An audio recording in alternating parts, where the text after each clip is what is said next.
రైతులకి good news. ఇవాళ అకౌంట్లోకి రైతు భరోసా నిధులు జమ కాబోతున్నాయి. వానాకాలం సీజన్ పెట్టుబడి సహాయానికి గాను ఈ రోజు సాయంత్రం 4 గంటలకి శిల్పకళా వేదికలో ముఖ్యమంత్రి రేవంత్ రెడ్డి ఒక ప్రోగ్రామ్ను ఆర్గనైజ్ చేశారు. అక్కడి నుంచే రైతుల ఖాతాల్లోకి డబ్బులు రిలీజ్ చేయబోతున్నారు. ఎకరాకి 6,000 రూపాయల చొప్పున రైతుల ఖాతాలో జమ కాబోతున్నాయి. అయితే తొలి విడతలో భాగంగా కేవలం 2 ఎకరాల లోపు ఉన్న వారికి మాత్రమే, అంటే 2 ఎకరాల లోపు ఉన్నటువంటి భూమిని రైతులకు వారికి మాత్రమే 41,37,000 మంది రైతులకి 2,482 కోట్ల రూపాయలు రిలీజ్ కాబోతున్నాయి. దశల వారీగా మొత్తం 73,32,000 మంది రైతులకి ఈ డబ్బులు రిలీజ్ కాబోతున్నాయి. ఇక 1.5 ఎకరాలకి మొత్తం 9,000 కోట్ల రూపాయలని చెల్లించబోతోంది కాంగ్రెస్ ప్రభుత్వం. ఇక కొత్త పాస్ పుస్తకాలు, అంటే ఇటీవల ఎవరైనా కొత్తగా కొనుగోలు చేసిన విక్రయాలు జరిగిన ఆ సమయంలో కొత్త పాస్ పుస్తకాలు వస్తాయి కాబట్టి కొత్త పాస్ పుస్తకాలు వచ్చినటువంటి వారు జూలై 5వ తేదీలోగా మీరు రైతు భరోసా కోసం దరఖాస్తు చేసుకోవాల్సి ఉంటుంది. సో ఇప్పుడు ఈరోజు సాయంత్రం 4 గంటలకి వర్షాకాలం సీజన్కి గాను ఇప్పుడు పెట్టుబడి సహాయం అందించడం కోసం ముఖ్యమంత్రి రేవంత్ రెడ్డి రైతు భరోసా నిధులను విడుదల చేయబోతున్నారు. సాయంత్రం 4 గంటలకి హైదరాబాద్ శిల్పకళా వేదికలో ఒక ప్రోగ్రామ్ ఆర్గనైజ్ చేశారు. ఆ ప్రోగ్రామ్ వేదిక నుంచే ఈరోజు వాటిని రిలీజ్ చేయబోతున్నారు. అయితే మొదట 2 ఎకరాల వారికి మాత్రమే, ఎంతమంది ఉన్నారు 2 ఎకరాల వారు అంటే సుమారుగా 47 లక్షల మంది 2 ఎకరాల లోపు ఉన్నటువంటి భూమి ఉన్న రైతులు ఉన్నారు. 41,37,000 మంది ఈ ఏడాది మొదటి విడతలో భాగంగా వానాకాలం సీజన్కి గాను ఈరోజు సాయంత్రం నుంచి డబ్బులు తమ ఖాతాల్లోకి పడబోతున్నాయి. మొత్తంగా 2,482 కోట్లు. మరి ఏమైనా షరతులు ఉన్నాయా, ఏమైనా కండిషన్స్ ఉన్నాయా? కండిషన్స్లో భాగంగానే కాంగ్రెస్ ప్రభుత్వం ఇది చేయబోతోందా అంటే శాటిలైట్ అని చెప్పుకొచ్చారు. దాని ద్వారానే కేవలం వ్యవసాయ యోగ్యంగా ఉన్నటువంటి భూములకు మాత్రమే రైతు భరోసా నిధులను విడుదల చేస్తామని ముఖ్యమంత్రి గతంలో అనౌన్స్ చేసినట్టుగా ఉన్నారు. గతంలో కేసీఆర్ ప్రభుత్వం ఉన్న సమయంలో రైతు బంధు పేరుతో వచ్చినటువంటి ఈ వ్యవసాయానికి సంబంధించినటువంటి పెట్టుబడి సహాయం అక్కడ దాదాపుగా పెట్రోల్ బంపుల్లోకి వచ్చాయని, పడావుబడ్డ భూములకు వచ్చాయని, శిఖం భూములకు వచ్చాయని, రోడ్లు, ఫామ్ హౌజులు కట్టుకున్న భూములకు కూడా వీళ్ళు రైతు బంధు నిధులు వేశారు. సో అప్పుడు దాన్ని పూర్తిగా వ్యతిరేకిస్తూ కాంగ్రెస్ పార్టీ అనేక రకాలుగా మాట్లాడుకొచ్చింది. సో ప్రభుత్వం మారిన తర్వాత సుమారుగా ఈ 2.5 ఏళ్ల కాలంలో ప్రతి సందర్భంలో కూడా వాటికి కట్ చేస్తాం, వాటికి అలో చేయకుండా చూస్తాం, శాటిలైట్ ద్వారా చూస్తాం, ఎక్కడెక్కడ రైతు పంట అయితే వేసాడో ఆ పంటకు తగ్గట్టుగానే ఆ భూమికి రైతు భరోసా సహాయాన్ని అందిస్తామని చెప్పి లెక్కలు కడుతూ వచ్చింది. మరి ఈసారి కండిషన్స్ ఎలా ఉన్నాయి? ఈరోజు సాయంత్రం 2 ఎకరాల లోపు వారికి ఎటువంటి కండిషన్స్ లోబడి ఇప్పుడు ప్రభుత్వం ఈ నిధులను జమ చేయబోతుందో తెలుసుకుందాం. ప్రతినిధి మధు సిద్ధంగా ఉన్నారు. మధు, సో ప్రెసెంట్ కండిషన్స్ ఎలా ఉన్నాయి? అంటే కొన్ని షరతులు పెట్టబోతున్నామని పదే కాంగ్రెస్ ప్రభుత్వం చెప్పుకొచ్చింది. గతంలో ఉన్నటువంటి రైతు బంధు పథకాన్ని కూడా అనేక రకాల లోటుపాట్లని ఎత్తి చూపింది. సో ఈ రోజు ఏమైనా కండిషన్స్ ఉన్నాయా? 2.5 ఏళ్ల పాటుగా ఇదే కండిషన్స్ అంటే చెప్పుకుంటూ వస్తున్నారు. 1.5 ఎకరాలకి ఇవ్వబోతున్నాం అన్నట్టుగా చెప్తున్నటువంటి ఈ తరుణంలో ఎలా ఉండబోతోంది? ఎటువంటి కండిషన్స్ ఉన్నాయి? సో ఎట్ ఏ టైమ్ అంటే ఒక వారం 10 రోజుల్లో ఈ ప్రక్రియ 1 రోజుల్లో ముగుస్తుందా, లేకుంటే గతంలో మాదిరిగా అనేక ఆరోపణలు అనేక రకాలుగా లోటుపాట్లున్న సిచ్యువేషన్ నెలల తరబడిగా ఈ రైతు బంధు భరోసా నిధులు జమ అవుతూనే ఉంటాయా? అంటే ఈ రోజు మొత్తానికి రైతు భరోసా నిధులు విడుదల చేయడానికి ప్రభుత్వం రంగం సిద్ధం చేసుకుంది. నిధులు కూడా పూర్తిగా సమకూర్చుకుంది. కాకపోతే మొదటి విడతలో 2 ఎకరాలకు ఉన్నటువంటి రైతులకు మాత్రమే రైతు భరోసా నిధులు పడేటువంటి అవకాశం కనిపిస్తా ఉంది. మొత్తం 41,37,000 మంది ఖాతాల్లో జమ చేయనున్నట్టుగా తెలుస్తా ఉంది. దీనికి సంబంధించి 2,482 కోట్లు విడుదల చేయనున్నట్టుగా తెలుస్తా ఉంది. సో ఈ అంశానికి సంబంధించి మొత్తం దశల వారీగా 73,32,000 మందికి రైతు భరోసా నిధులు వేయనున్నట్టుగా తెలుస్తోంది. మొత్తం ఈ నిధులకు 9,000 కోట్లు నిధులు సమకూర్చుకోవాల్సినటువంటి పరిస్థితి ఉంది. యాక్చువల్గా అయితే షెడ్యూల్ ప్రకారం ఖమ్మం జిల్లాలో సంబంధించినటువంటి సభ ప్రారంభం కావాలి. అక్కడ వర్షం కారణంగా రద్దయింది.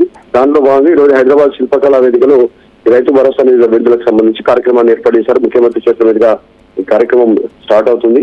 ఈ కార్యక్రమంలో ఈ 5,000 మంది రైతులను మొబిలైజ్ చేశారు. వాళ్ళందరూ కూడా ఈ సమావేశానికి తీసుకొస్తా ఉన్నారు. వారి సమక్షంలో ముఖ్యమంత్రి స్పీచ్, అక్కడి నుంచి నిధుల విడుదల ఉన్నట్టుగా తెలుస్తా ఉంది. సాయంత్రం వరకు వారి అకౌంట్లో డబ్బులు పడేలాగా ప్రభుత్వం సిద్ధమవుతా ఉంది. మొత్తం 9 రోజుల్లోనే 9,000 కోట్లను బదిలీ చేయాలి. మొదటి విడత కింద 2,000 కోట్లకు పైగా అమౌంట్ ని విడతల వారీగా మొత్తం 9 విడతల్లో 9,000 కోట్లు విడుదల చేయాలనేటువంటి ప్రభుత్వం సమాయత్తం అవుతా ఉంది. ప్రతిపక్షాల నుంచి, రైతుల నుంచి వస్తున్నటువంటి ఆగ్రహం కారణంగా దీనిపైన ప్రభుత్వం వెంటనే నిర్ణయం తీసుకుంటుంది. మరి ఇంకా కాస్త డిలే అయితే జనాల లోపల తీవ్రమైనటువంటి అసంతృప్తి, వ్యతిరేకత వచ్చే అవకాశం ఉంది. ముఖ్యంగా రైతాంగం నుంచి అనేటువంటిది ప్రభుత్వానికి నివేదిక అందడం, తర్వాత దీన్ని దశల వారీగా ఫిల్టర్ చేసేటువంటి విధానం పైన ప్రభుత్వం దృష్టి పెట్టడం. అంటే ఫ్యూచర్ లో 3 ఎకరాలు కానీ 5 ఎకరాలు కానీ 7 ఎకరాలు కానీ దీన్ని స్ట్రీమ్ లైన్ చేయాలనేటువంటి ఒక ఆలోచన చేస్తా ఉంది.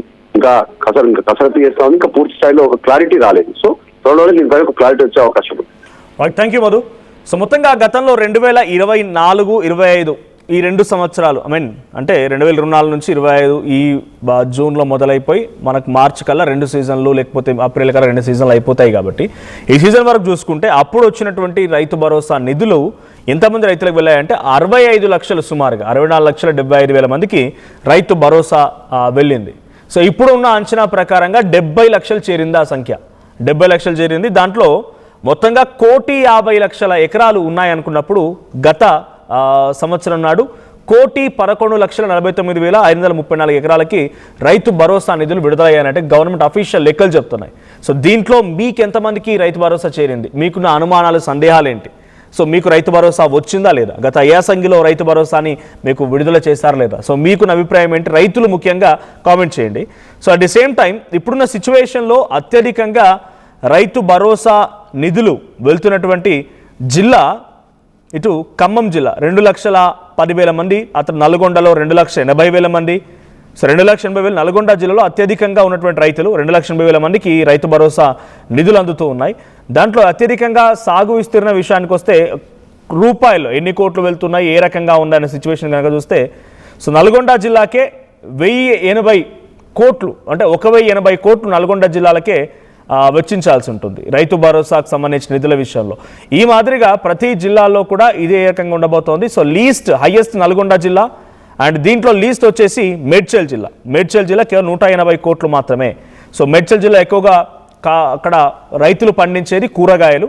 సో 180 కోట్లు లీస్ట్ మేడ్చల్ జిల్లా. ఇక హైదరాబాద్ అసలు వ్యవసాయం లేదు కాబట్టి ఇక్కడ నథింగ్, ఇంకొక ఖర్చు చేయాల్సిన అవసరం లేదు. 33 జిల్లాలకు 32 జిల్లాలకు సంబంధించిన దాంట్లో అత్యధికంగా నల్గొండ అండ్ లీస్ట్ వచ్చేసి మేడ్చల్ జిల్లా. సో ఇప్పుడు 70 లక్షల పైచిలకు రైతులకి రైతు భరోసా నిధులను జమ చేయబోతున్నామని ప్రభుత్వం చెప్తోంది. గతంలో కూడా విడుదల మాదిరిగా సుమారుగా నెల 45 రోజులు సమయం కంటే ఎక్కువగానే 45 రోజుల కంటే ఎక్కువగానే సమయం పట్టింది రైతు భరోసా నిధులు విడుదల చేయడం కోసం. సో సహాయానికి అనుగుణంగా ఇప్పుడు రైతులు ఆల్రెడీ ఇప్పుడిప్పుడే వరి నాట్ల కోసం మొలకలు అలుకుతున్నారు. కొన్ని ప్రాంతాల్లో వరి నాట్లు కూడా ఇప్పుడిప్పుడే జరుగుతూ ఉన్నాయి. పత్తి అంటే కొంత వర్షాల కారణంగా ఎల్లినో ఒక ప్రభావంతో రైతులు కూడా కొంత వెనకడుగు వేస్తున్నారు. సో పత్తి కూడా విత్తనాలు నాటడం మొదలుపెట్టారు. మిర్చి కానీ ఇతరత్రవన్నీ కూడా మొదలవుతున్నాయి. ఇప్పుడిప్పుడే కొద్దో గొప్ప అక్కడక్కడ కొన్ని ప్రాంతాల్లో నీటి సదుపాయం అందుబాటులో ఉన్న ప్రాంతాలు మొదలవుతున్నాయి. అక్కడ వారందరికీ కూడా ఇప్పుడు ఈ సహాయం ఎంతో బెనిఫిట్ కాబోతోంది. సో మీ అభిప్రాయం ఏంటి? రైతు భరోసా స్కీమ్, కాంగ్రెస్ ప్రభుత్వం తీసుకొచ్చిన రైతు భరోసా స్కీమ్ 12,000 రూపాయలకు చేరింది. గతంలో 10,000 రూపాయలు ఉండేది, 15,000 రూపాయలు ఇస్తా అన్నారు. 12,000 రూపాయలకు కుదించి ప్రభుత్వంలో నిధులు లేవని లేకుంటే రకరకాల సమస్యలతో కుదించారు. మీకు నిజంగానే రైతు భరోసా సహాయం అవుతోందా? నిజంగానే మీకు అన్ని రకాలుగా ఈ రైతు భరోసా స్కీమ్ అనేది పర్ఫెక్ట్గా ఉందనిపిస్తోందా? మీకున్న సందేహాలు, మీకున్నటువంటి అనుమానాలు ఏంటో కామెంట్ చేయండి. నేను ఆ కామెంట్స్ చదివే ప్రయత్నం చేస్తాను.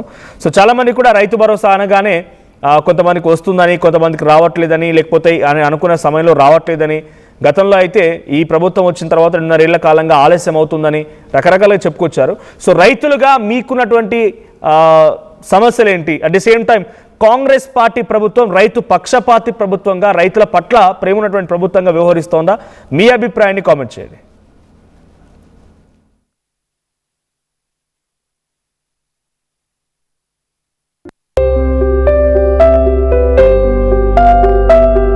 చిన్న చిన్న ఆనందాలు 35 ఏళ్లుగా నా జీవితంలో లేవు.